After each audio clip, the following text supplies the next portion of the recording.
as I got birthed into personal development. See, I don't know about you guys, but no one growing up ever said, hey, read this book, Think and Grow Rich, or The Magic of Thinking Big, or Rich Dad, Poor Dad. And so as I started to understand this world, I started to inhale this content from some of the greatest minds in the world. And that's where I met Tony Robbins and his content. Completely changed my life. After coaching a lot of people in real estate and watching their success in our coaching, helping people become financially free, there was a point where I was like, well, maybe I should start jumping in, right? And so I did. Me and my wife, we did a few years back. We invested in a startup house flipping company that we're really excited about. I think here in the next 5 to 7 years, we're going to see incredible returns around that. We have invested in a 150 unit storage unit. So we play a role in that. And then we have short-term rentals that we jump into, we play with, and we actually allow our family to go up and enjoy it from time to time too. And right now I just launched a creative financing company that we are working around the country around creative financing for single family homes, multifamily homes. But main focus is anywhere from 40 to 60 unit apartment complexes. So that's our main focus.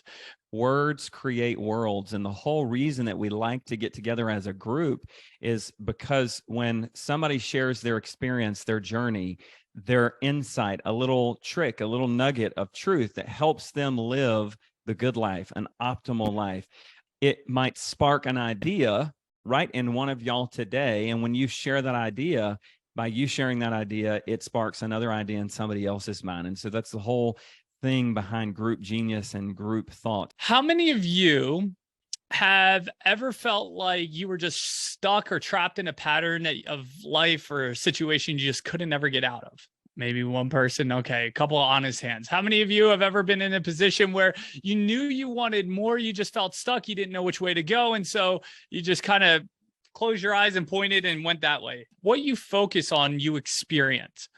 What truly controls our focus, if you want to put this in your notes, is the quality of questions that we ask ourselves. Our questions direct our focus. Our questions also determine the outcome and the quality of life that you experience.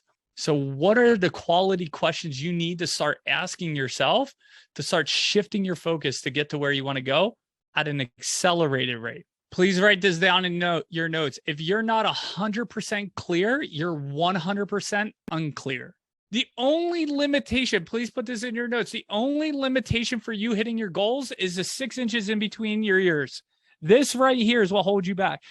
Most of you, if not all of you, know what you need to do for the most part. If not, that's why you guys are in this group, is to learn and get educated and ask and use each other to help each other get to that next level.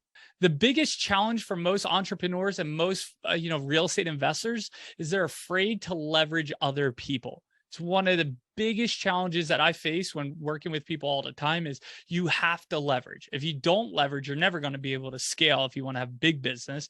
Financial freedom is actually the starting point of life, right? And I know not everyone here is financially free, and that's okay. You're working towards that. But when you're free, I always used to say this when I did the little circles in the Amway board presentation at the end. I always used to do the heartstring at the end to get people to kind of be like, yeah, I got to do this thing.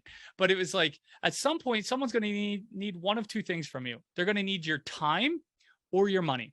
And at some point, it might even be both. And can you be there for them for those? And if you can't, something needs to change. And that's why I believe financial freedom is a starting point, because then you could go make an impact. You could give your time. You have the money. You could be able to do things. And financial freedom doesn't mean that you have hundreds of millions of dollars or 6 figures a month passively coming in.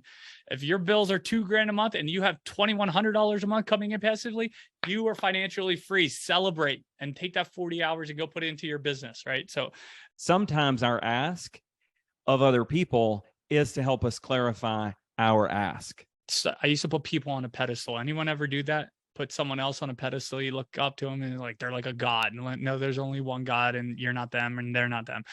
They're not God. So he said this statement. He said, not everybody's got it going on like they say they do.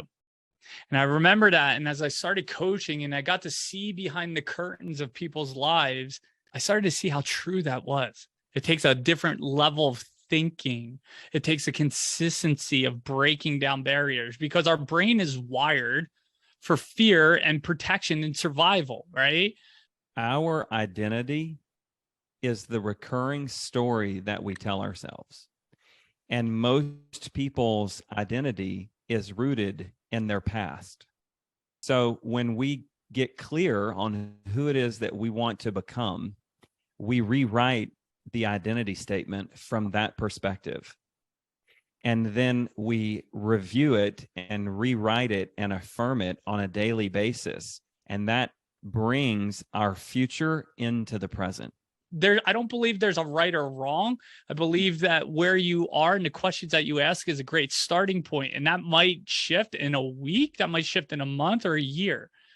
It doesn't really matter. It just eventually you'll start to shift because you're getting so close to that goal. Who are you? What's your identity? And most of you would tell me what you do for a living. I'm an investor, I'm an agent, blah, blah, blah. I'm a mom, right? I'm a dad. Like, you would tell me what you do, but that's not who you are. Who you are is made up of the characteristics and values that you live out on a consistent basis. That's who you truly are. It's like, how many of us, if we would adopt that into our character, just operating everything we do in a spirit of excellence, from underwriting to talking to a commercial broker to, our partners, our children, like, how much more would our life, what would the quality of life be like? Would it go up or would it go down?